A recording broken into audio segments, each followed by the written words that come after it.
You drink, you drive, you lose, so the saying goes. But it's not so straightforward in Massachusetts, as it turns out. A Boston Globe Spotlight investigation over the last 8 months found that in roughly 83% of bench trials, OUI defendants were found not guilty, even in situations where the defendant admitted to driving under the influence, even in situations where the same defendant was found lying face down next to a car that crashed into a house 3 times. I'm Dina Rudick for The Backstory, here with Boston Globe Spotlight editor Tom Farragher, who worked with the Spotlight team to uncover this story.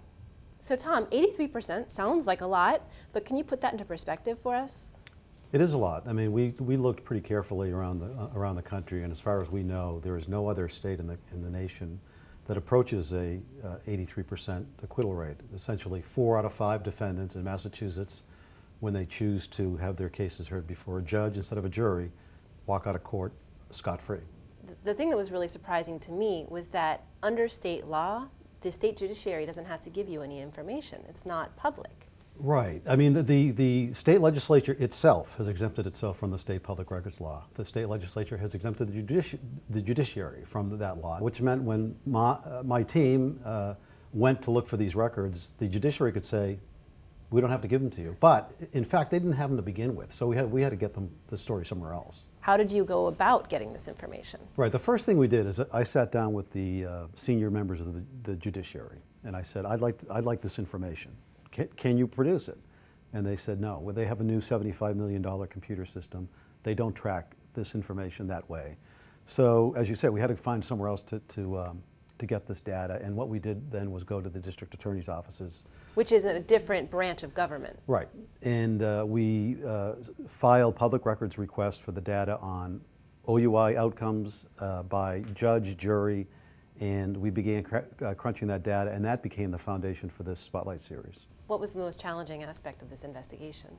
Well, I think we wanted to inoculate ourselves against the criticism that the Globe just doesn't get it. This is more complicated than a newspaper series can get its arms around.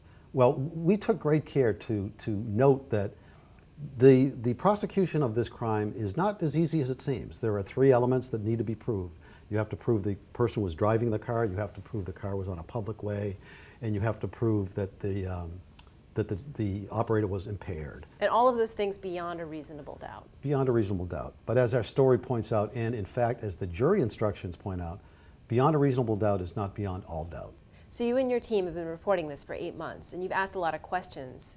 Is this having an effect while you're reporting it? Well, we know 2 things. We know that all judges have been ordered to be retrained on OUI. We had heard judges flatly misstating the law. They were saying from the bench things that are just not true.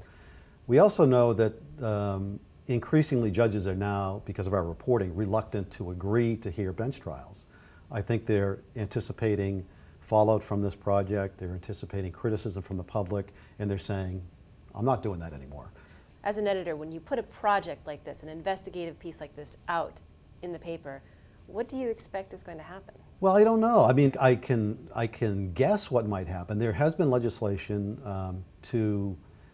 introduced by some of the district attorneys to make the decision to go to a bench trial a mutual decision. I could see that at least gaining some traction. I'm not predicting that would pass.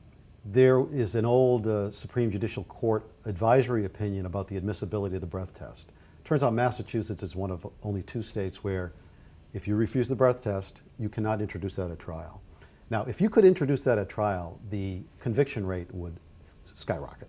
If that were to change, and I'm not predicting it would, but if that were to change, it would reshape the landscape of this offense very dramatically. So journalism like this can really have a massive social impact. I mean, that's what the Spotlight team is, that's our marching orders, to do long-form investigative work that has impact. That's our mandate.